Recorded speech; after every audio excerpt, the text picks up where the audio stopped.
તો આખરે ભાજપના સાંસદ રંજનબેન ભટ્ટ આપણી સાથે જોડાયા છે। રંજનબેન, આખરે એક બાદ એક ભાજપની અંદર જે રાજીનામા પડી રહ્યા છે, શા માટે આખરે કાર્યકર્તાઓ છોડી રહ્યા છે? શું આંતરિક અસંતોષ વધ્યો છે? આપના ટીવીના માધ્યમથી જ મને ખબર પડી છે કે સવારમાં જ કે કેતનભાઈએ રાજીનામું મૂક્યું છે। મારી ટેલિફોનિક મેં પ્રયત્ન ચર્ચા કરવાનો પ્રયત્ન કર્યો, પણ હું વાત કરી શકી નથી। એટલે કયા કારણોસર એમણે રાજીનામું મૂક્યું છે એ મને ધ્યાનમાં નથી। અચ્છા રંજનભાઈ, એક વાત તેઓ ખાસ કહી રહ્યા છે કે મારા અંતરાત્માના અવાજને સાંભળીને આખરે હું આ નિર્ણય લઈ રહ્યો છું। આખરે એવી તો કઈ અંતરાત્મા તેને ઠેસ પહોંચી હોઈ શકે કે જેને લઈને આટલો મોટો નિર્ણય લેવો પડે? ખરેખર હું 2 દિવસ પહેલા પણ મારું નામ ડિક્લેર થયા પછી સાવલી વિધાનસભામાં કાર્યકર્તાઓનું મોટું સંમેલન જેવું ભેગા કરીને એમણે મારું સ્વાગત રાખ્યું હતું અને મને ખૂબ આવકાર આપ્યો હતો। મને તે વખતે પણ એવી કોઈ અમારી વાત થઈ નથી કે એમની કોઈ નારાજગી હોય। એટલે એમનું આ રાજીનામાનું શું કારણ છે એ મને બિલકુલ ધ્યાનમાં નથી।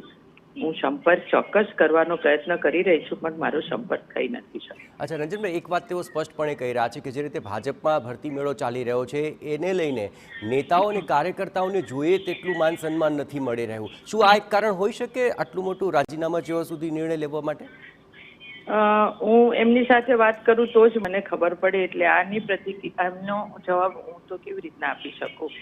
એટલે હું ચોક્કસ કેતનભાઈ સાથે હું વાત કરવાનો પ્રયત્ન કરું છું। પણ રંજનભાઈ, એટલું તો ચોક્કસ કહી શકશો કે આખરે ભાજપમાં જે રીતે બહારથી અથવા બીજા પક્ષના જે નેતાઓ કે કાર્યકર્તાઓને લેવામાં આવી રહ્યા છે, શું તેને લઈને પક્ષના જે કાર્યકર્તા કે નેતાઓ તેના સ્થાનમાં કે માન સન્માનમાં કોઈ ફેર પડ્યો હોય એવું આપને લાગી રહ્યું છે ખરું? કારણ કે આ તો ઇન જનરલ વાત છે। એવું એટલે મારી સાથે એવું કંઈ થયું નથી, એટલે મારા ધ્યાનમાં એવું કંઈ આવ્યું નથી। કેતનભાઈ સાથે એવું કંઈ ધ્યાનમાં આવ્યું હોય હું એમની સાથે ચોક્કસ ચર્ચા કરીશ, કે એવી કોઈ વિષયની વાત મારી અને કેતનભાઈની થઈ નથી। એટલે સાવલીની હું એમની સાથે વાત કરી લઉં તો જ મને ખબર પડે કે કયું કારણ હોઈ શકે। ચલો, આભાર રંજનબેન ટીવી9 સાથે વાતચીત કરવા બદલ। તો હાલ તો કેતન ઇનામદાર સાથે સંપર્ક કરવાનો રંજનબેન પણ પ્રયત્ન કરી રહ્યા છે। તેઓ તો સ્પષ્ટપણે માની રહ્યા છે કે તેમનું નામ જાહેર થયા બાદ તેમના સન્માનમાં તેમણે ચોક્કસપણે એક કાર્યક્રમ પણ રાખેલો। એ વખતે તો આખરે કોઈ એવા સંકેત નહોતા લાગી રહ્યા। અચાનક તેમણે આખરે અંતરાત્માનો અવાજ સાંભળીને શા માટે આ ડિસિઝન લીધો છે તેને લઈને તેઓ ચોક્કસપણે તેમની સાથે વાતચીત કરશે, સંપર્ક કરવાનો પણ પ્રયત્ન કરી રહ્યા છે।